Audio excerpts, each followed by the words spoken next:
Hello and welcome to Sneaky Stories, home of short stories you can sneak into your day.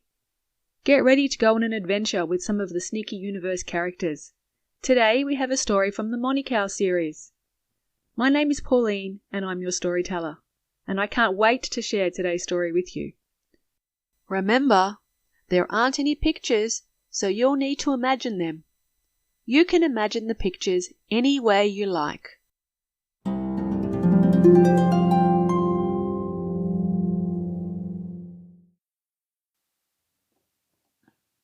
The Cosmic Caper. It was a cloudy day. The sky was filled with a mix of high white and lower grey clouds that looked like puffs of whipped cream on an ice cream sundae. Every now and then, the sun's rays would break through the cloud cover. Monicow, bovine superhero to the stars and anyone needing rescue, looked up. There won't be rain today, she thought. These are not rain clouds. But it was on a day just like this when I foiled King Maximus' plot to break into a bank to steal all the available cash to top up his own vault in his castle. The day had started ordinarily enough. It had been a quiet morning. The sun was trying to break through the cloud-filled sky, and Monicow had decided to go for a walk around the town. She was on the lookout for trouble and had encountered some of the usual hero stuff.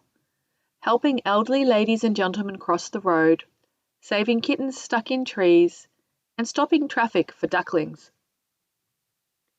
As she passed the bank on the main road, her supersonic hearing picked up the sounds of distress coming from inside. Using her utility bell as an amplifier, Monicow crept up to one of the walls of the bank and listened closely to the scene inside. Muffled voices echoed through the brick, the tone urgent and filled with tension. Everyone, stay calm. We just want the money and no one gets hurt. Monicow's ears perked up. It was a robbery, and that voice, she recognized it. It was King Maximus. He could have sent his henchmen to rob the bank, but the idea of handling all that cash was probably too tempting for him. Monicow's hooves clicked softly on the pavement as she moved closer to a window to get a better look. Peering through the glass, she saw King Maximus and two of his men. They were holding guns. Monicow thought for a moment. King Maximus regularly came up with schemes to increase his wealth or steal the biggest of a thing, or even kidnap a specific person for a purpose, but he never put anyone in any real danger. He was more of a nuisance than an evil genius. She looked more closely at the weapons. They were glitter guns. That was definitely more like King Maximus. The others in the bank had not noticed the fake guns and were looking scared. It was time to stop the robbery.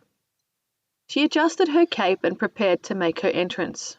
With a swift and silent leap, Monicow landed on the roof of the bank. She knew the layout well, having studied it just in case of such an emergency, and carefully lifted a skylight.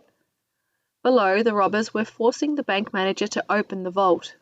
Monicow could see the fear in the eyes of the customers and employees huddled in a corner.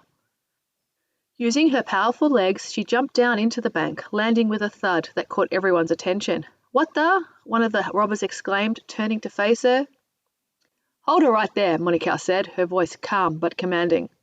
"This bank is under my protection. If you want to leave here without a trip to jail, I suggest you surrender now." The robbers glanced at each other. "I was hoping we'd be finished before you arrived, Monicow," scowled King Maximus.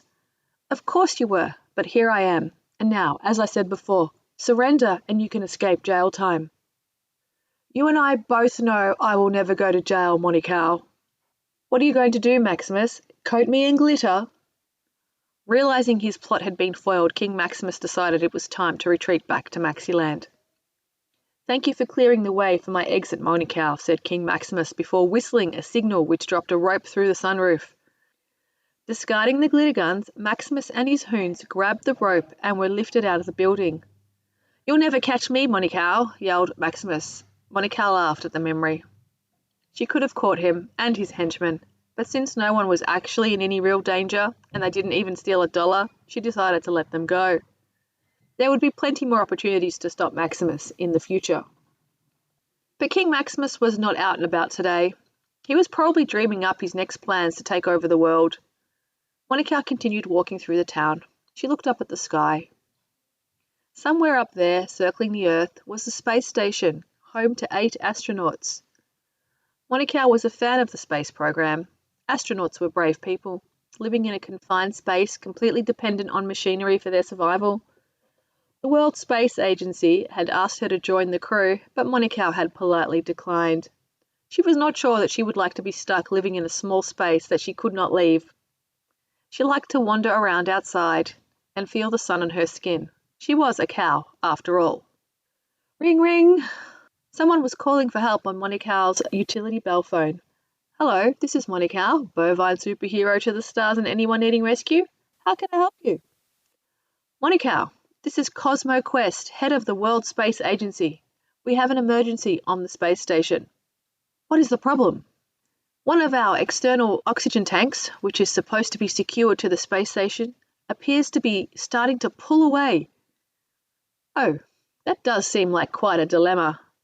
Yes, and the astronauts do not have all the necessary equipment to reattach it, and the next rocket heading up to bring fresh supplies and tools is not scheduled to go up for another week, and that will be too late.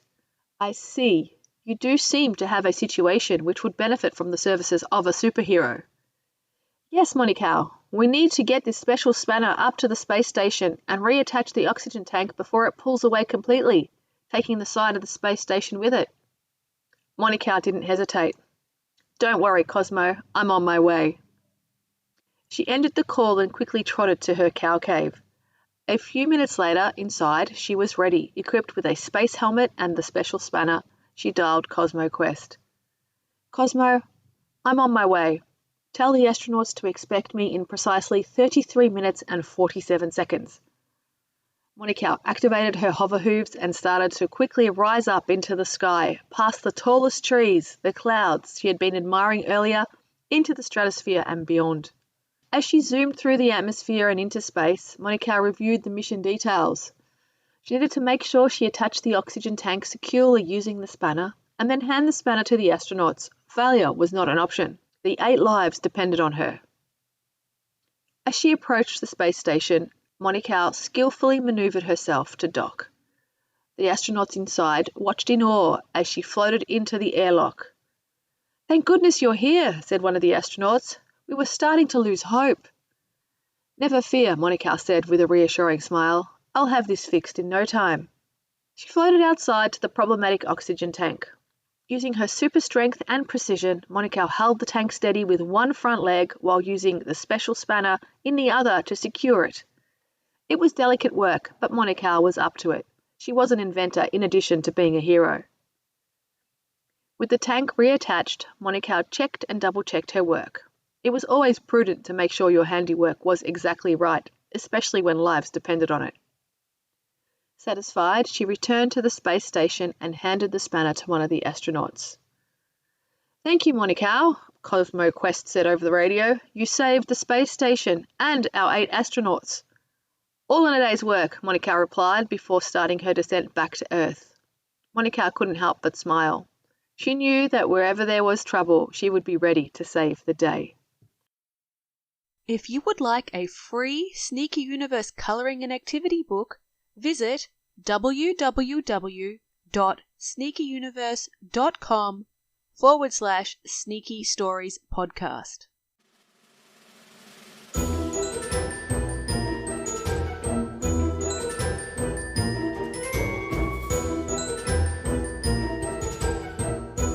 Sneaky Stories is a Sneaky Universe production. Written, hosted and edited by Pauline Malcoon.